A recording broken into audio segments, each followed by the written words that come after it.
Y hemos señalado que en educación observamos un abandono, una desatención, no solo por este gobierno, sino por el conjunto de gobiernos que hemos tenido. Estamos recibiendo al profesor Lucio Castro, secretario general del SUTEP. Hoy es el Día del Maestro, como todos sabemos, Lucio. Un gusto tenerte con nosotros hoy. Disculpa la demora, te hemos hecho esperar unos minutos. Pero creo, Lucio, que ha valido la pena por lo que hemos hablado. Es decir, somos un país que tiene extraordinarias oportunidades, y todo depende de una cosa, de ustedes, Lucio, de la educación y de los maestros. Nicolás, permíteme valorar y señalar nuestro absoluto acuerdo con lo que has vertido temprano con respecto a la educación y al magisterio. Saludar también el gesto que ha tenido la presidenta de publicar un saludo a los maestros, igualmente la ministra de Educación, y consideramos que lo que han hecho las autoridades es valioso, pero esperamos que no solo sea discurso. Se ha hablado de la valoración del magisterio, han hablado de la meritocracia, han hablado de avances que se han conseguido y consideramos que, hablando de meritocracia, hay normas legales que valorarían al maestro en ese sentido, establecidos en la ley, que no se cumplen. Hablando de derecho del 30%, como decía la Presidenta de la República, hay un decreto supremo, hay el reglamento de la ley que ha aprobado el Congreso, han pasado 200 días, todavía no se aprueba. Entonces, esperamos actos concretos, esperamos la práctica como criterio de verdad para valorar completamente ese discurso. Y con respecto a la educación, es cierto, nosotros hemos venido en múltiples oportunidades gracias a tu invitación y hemos señalado que en educación observamos un abandono, una desatención, no solo por este gobierno, sino por el conjunto de gobiernos que hemos tenido, que a lo largo de la historia republicana han mirado la educación como gasto y no como inversión. Esa acumulación de más de 152.000 millones en déficit no es cosa sencilla. Significa estados que han abandonado la educación, que han utilizado la educación como discurso electoral y en la práctica no han hecho nada. El tema de anemia en educación, que afecta a los alumnos y afecta el proceso de aprendizaje, evidencia la desatención de los alumnos. El tema de conectividad, esa despreocupación del Estado por acercar a los lugares más alejados, más vulnerables, a efecto de que puedan también acceder al sistema. El tema de capacitación docente. Hoy se ha señalado que hay 120.000 docentes que van a ser capacitados. Somos 540.000. Valoramos el esfuerzo. Sigue siendo insuficiente. El tratamiento a los trabajadores en términos de dignificación igualmente sigue siendo abandonado, sigue siendo deficiente y seguimos siendo los peores pagados de Latinoamérica.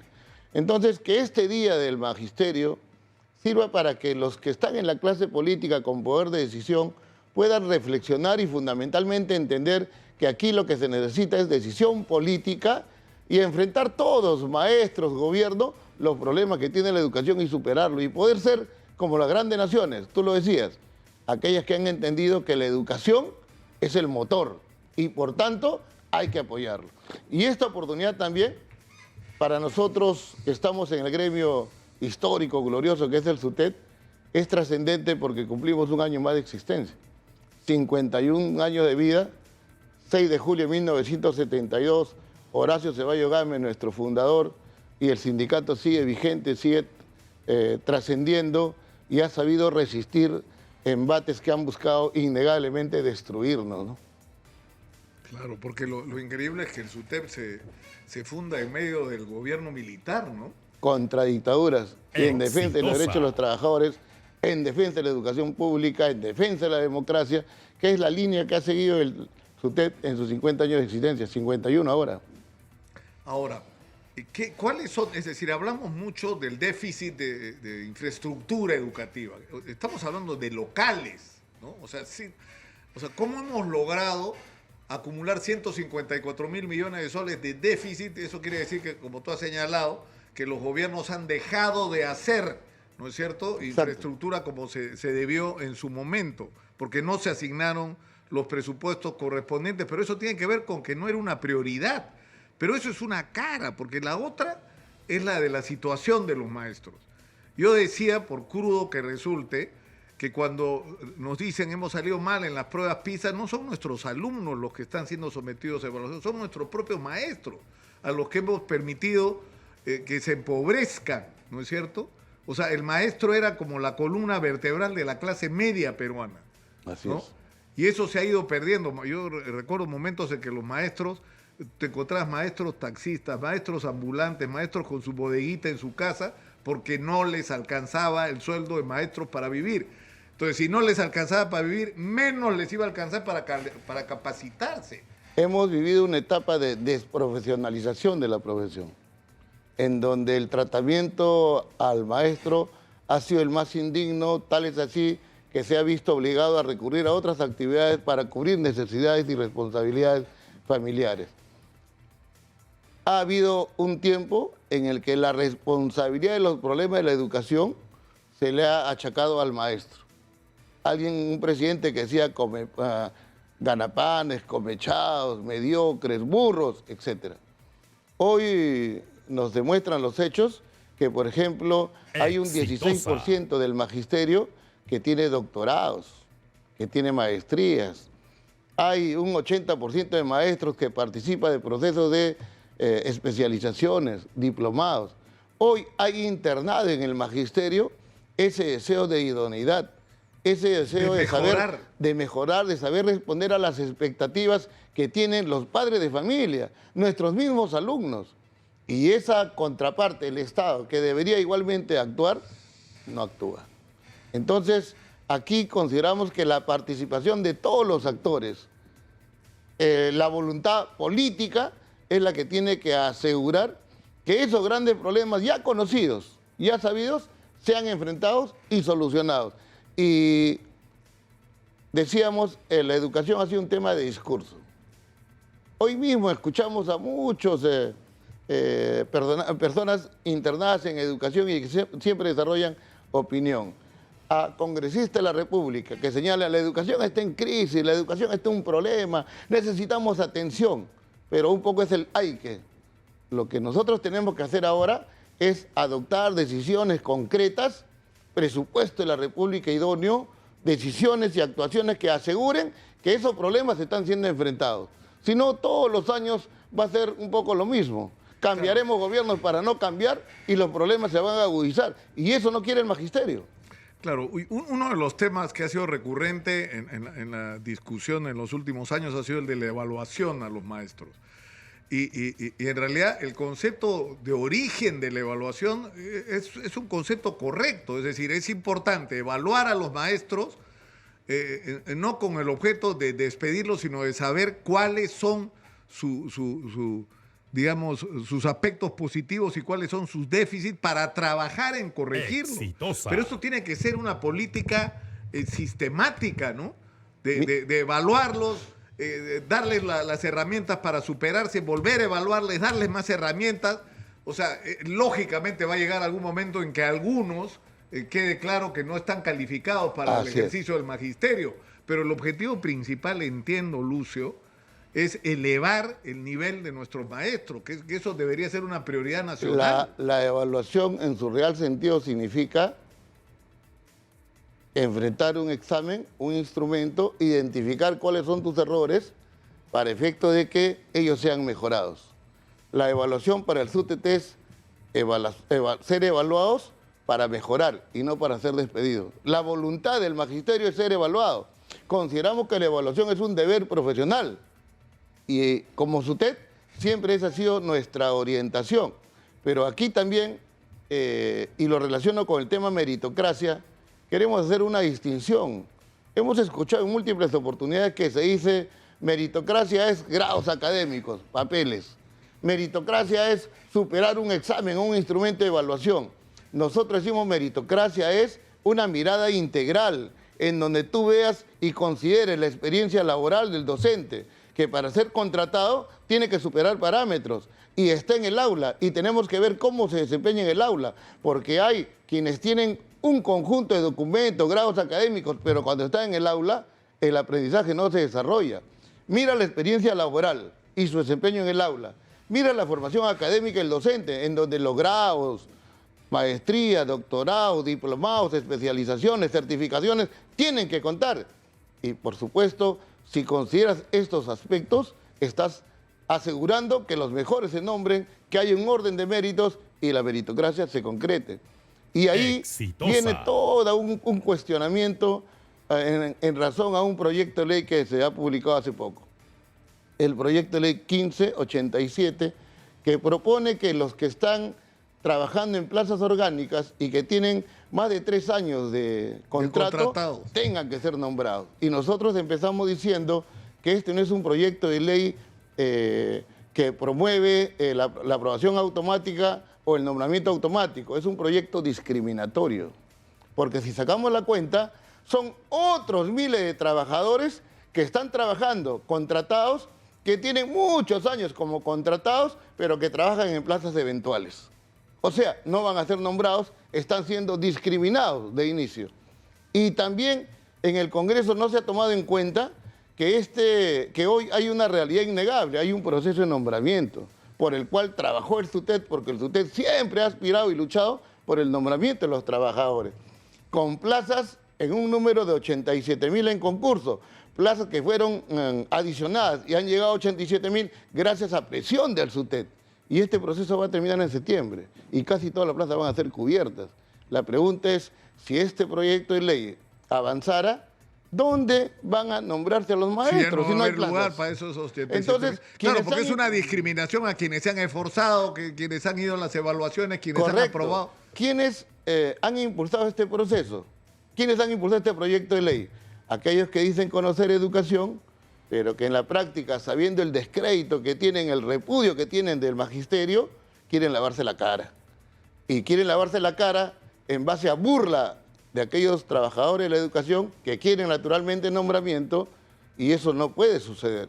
Por eso consideramos que lo más pertinente ahí es la rectificación y la culminación del proceso de nombramiento que se viene desarrollando ahora. Exitosa. Claro, es una buena pregunta. O sea, aprueban esta ley, se nombra a todos los que tienen, ¿no es cierto?, 3 años de nombrados y con eso vas a cubrir todas las plazas. No. ¿No es cierto? ¿Y qué pasa con los que están en proceso de nombramiento Hoy día hay un bloque de más de 140.000 maestros que han superado la primera etapa, están en la etapa descentralizada. Este proceso debe terminar en 3 meses, casi todas las plazas se van a cubrir.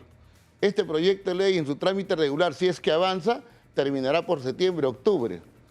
¿Correcto? ¿Dónde se van a nombrar esos compañeros? Eso es una burla. Y nosotros no estamos para permitir burlas, más en este Día del Maestro. ¿Van a crear una expectativa o están creando una expectativa? Se está abusando de la expectativa que de manera natural tienen los trabajadores de ser nombrados. Eso, Nicolás, no puede pasar y no podemos tener un Congreso que, sabiendo que tiene más allá del 80% de descrédito, querer lavarse la cara en base a burla, en base a abuso de expectativa de trabajadores.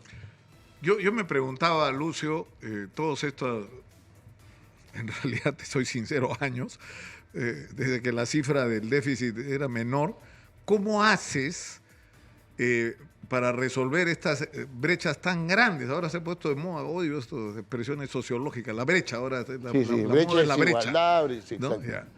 Pero, es decir, ¿cómo haces para cubrir las necesidades? Requerirías en este momento invertir 54 mil millones de soles para resolver los problemas de infraestructura, y solo infraestructura.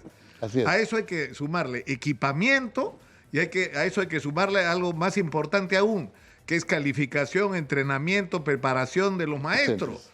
Y junto con eso, una mejora en las condiciones salariales de los maestros, para que la profesión del maestro sea también una carrera atractiva. Así es. ¿No es cierto? Que tú sabes que si eres maestro y eres bueno, vas a ganar el dinero que corresponde a un profesional calificado. Y la pregunta es, ¿qué diablos hacemos para conseguir todo el dinero que necesitaríamos? Porque además esto es clave. Acabamos de escuchar a Miguel Vega Alvear sobre todas las posibilidades que tenemos como país, no solo por la ubicación, sino por lo que tenemos en el Perú como riqueza. Pero si no tenemos a la gente educada, y preparada para la explotación de estos recursos, de estas posibilidades, estamos muertos, ¿no? Entonces, esto es urgente. ¿Y de dónde va a salir el dinero? Bueno, alguna respuesta nos tendrán que dar. O sea, va a haber que crear un fondo, crear un impuesto dedicado exclusivamente al tema educativo. Habrá que endeudarse contra nuestras reservas de mineral para invertir lo que necesitamos invertir en educación. Y ese endeudamiento va a significar inversión, porque al final si lo dedicas a educación, apuesta a mejorar condiciones, a generar mejores profesionales, hombres de bien, una sociedad distinta, una sociedad mejor. Entonces aquí lo que se requiere en principio, Nicolás, es decisión política. No manipuleo electoral, no discurso demagógico, sino decisión política que tenga la firme y férrea voluntad de enfrentar los problemas que existen. La Constitución dice 6%, artículo 16. Hoy que la Presidenta de la República ha emitido un mensaje de salud a los maestros y de preocupación por la educación, le decimos, están elaborando el proyecto de presupuesto de la República para entregarlo al Congreso el 30 de agosto. Esperamos que lo que haya escrito en el documento se corrobore, que están destinando el 6%, tal como lo dice la Constitución, a educación. Que el Congreso de la República, que también expresa preocupación por educación, apruebe esa propuesta que hace el Ejecutivo para asegurar así mayor presupuesto para educación. Seguramente no solucionar de inmediato los problemas, pero la decisión política que signifique que estoy enfrentando los problemas, que estoy intentando avanzar en la reducción y desaparición de estos. Eso queremos ver como magisterio, como SUTET, y la práctica como criterio de verdad va a demostrar si es así o no. Lucio, tenemos que terminar por hoy.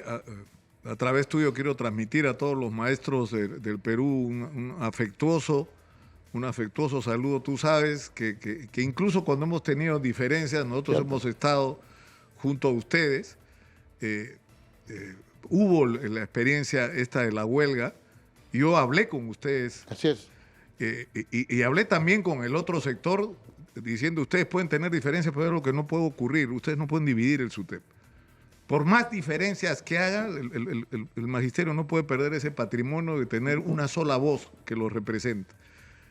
Tú sabes que yo siempre estoy ahí, Lucio. Sí. Y por eso desde acá te transmito con todo afecto y respeto. Una de mis hermanas es maestra de educación inicial de las primeras promociones de la escuela del Instituto Bárcea Bonifati, ¿no? Y por eso le tengo un afecto además particular y especial a los maestros. El magisterio valora tu saludo, el SUTET igualmente. Mira, decías en tu participación inicial de que habíamos tenido un presidente que lamentablemente ha dejado un estigma negativo en el imaginario social de que un maestro es así. Y un maestro no es así. Un maestro es aquel que hoy asume con mucho deber y mucha responsabilidad la necesidad de estar actualizado, capacitado, de ser un profesional idóneo y solvente como educador profesional. Entonces, nuestro saludo también sentido y afectuoso desde el Comité Ejecutivo Nacional del glorioso e histórico SUTET a todos los maestros y auxiliares de educación del país. Y por supuesto, que en el 2017 conversábamos, Nicolás, y tú nos señalabas, están cometiendo ustedes errores. Y nosotros autocríticamente en ese entonces asumíamos errores que se habían cometido y que nos comprometíamos en ese entonces a rectificar. 2023 hay errores rectificados que han generado confianza, credibilidad, más de 314.000 afiliados en el país y ser el interlocutor válido de los maestros del Perú. A los maestros auxiliares de educación del Perú, el saludo correspondiente de nuestro sindicato, a la opinión pública, agradecer la valoración y reconocimiento que se tienen por los maestros y auxiliares del país. Gracias, Nicolás. Gracias a ti, Lucio, por estar acá.